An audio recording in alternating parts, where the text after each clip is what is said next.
Hai, Assalamualaikum. We are from Group 2. We will present on the topic of ASEAN Regional Forum.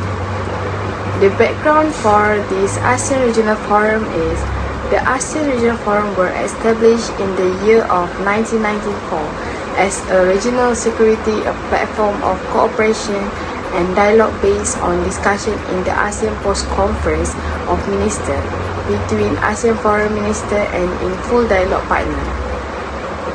In the year of 1995, the ASEAN Regional Forum agreed on an evolutionary approach to address security issues effectively and use a three-stage process, which the first stage is confidence building measure, second stage is development of preventive diplomacy, and the third stage is elaboration of approach to conflicts. The ASEAN Regional Forum is an important platform for security dialogue in the Indo-Pacific. It provides an atmosphere where members can discuss current security issues and develop collaborative measures to improve peace and security in the region. ASEAN Regional Forum is characterized by consensus-based decision-making and frank dialogue. The ASEAN Regional Forum agrees that the concept of comprehensive security not only covers military aspects and traditional security issues, but also relates to political, economic, social, and other issues such as non-traditional security issues.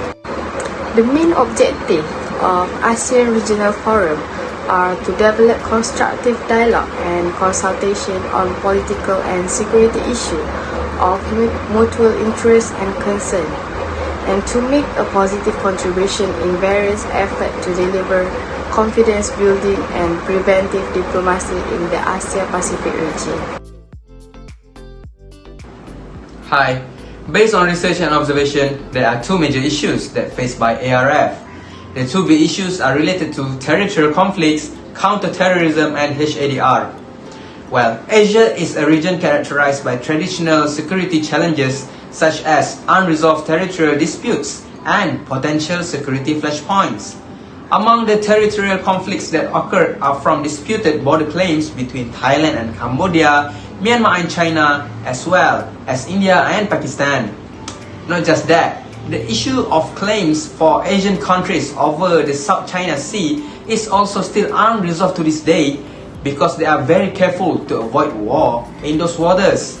This issue is said to be happened due to the lack of preventive diplomacy by ARF. Well, preventive diplomacy refers to diplomatic action taken to prevent disputes from escalating into conflicts and to limit the spread of the conflicts when they occur.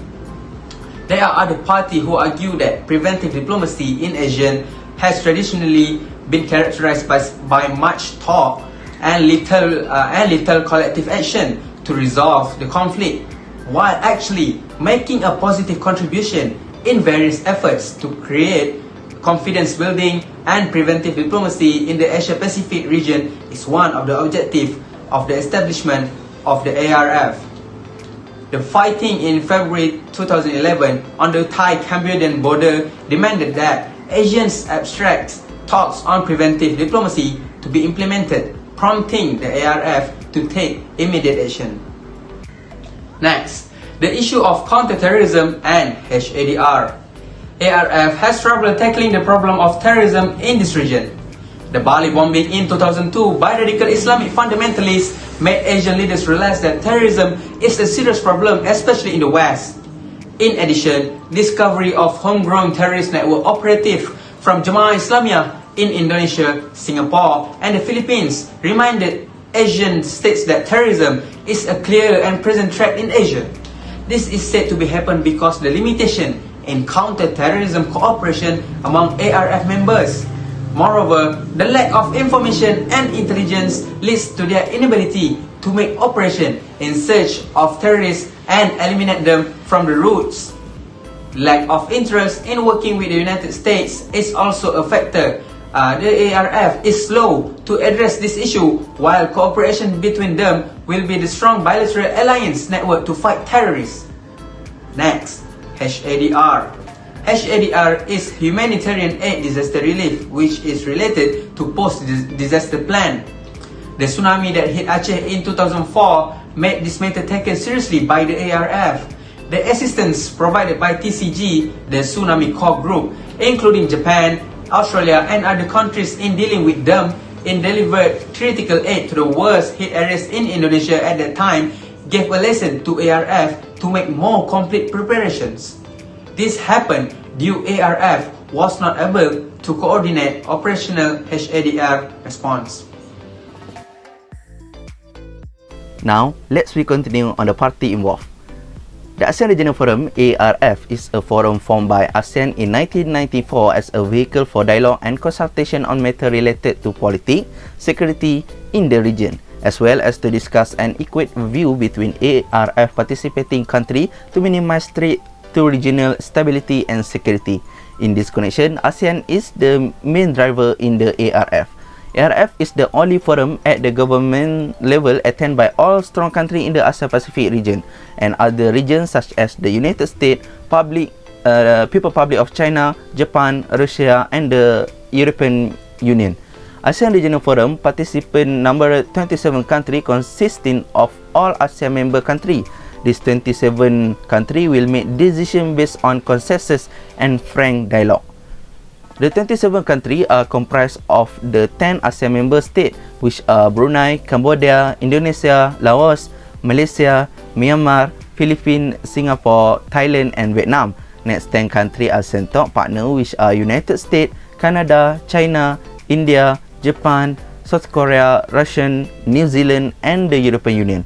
And several countries in the region, namely Papua New Guinea, Mongolia, North Korea, Pakistan, Timor-Leste, Bangladesh and Sri Lanka. Next, the ASEAN Regional Forum adopted in July 1996 the following 4 criteria for participation. First, commitment. All new participants, who will all be sovereign states, must subscribe to and work cooperatively to help achieve the ARF key goals. Prior to their admission, all new participants should agree to abide by and respect fully the decision and statement already made by the ARF. All ASEAN members are automatically the participant of ARF. Second is relevance. A new participant should be admitted only if it can be demonstrated that it has an impact on the peace and security of the geographical footprint of the key ARF activity. Third is gradual expansion. Effort must be made to control the number of participants to a manageable level to ensure the effectiveness of the ARF. And lastly, consultation. All applications for participation should be submitted to the chairman of the ARF, who will consult all the other ARF participants and ascertain whether a consensus exists for the admission of the new participant. Actual decision on participation will be approved by the minister. The advantages gained from the various parties involved is able to reach a consensus, be able to unite, work together to address issues that occur in ASEAN countries. The ASEAN Regional Forums can be made more effective by making improvement.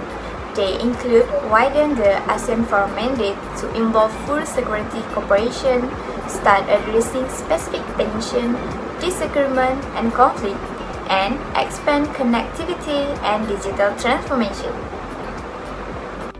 First of all, widen the ASEAN Regional Forum mandate to involve full security cooperation.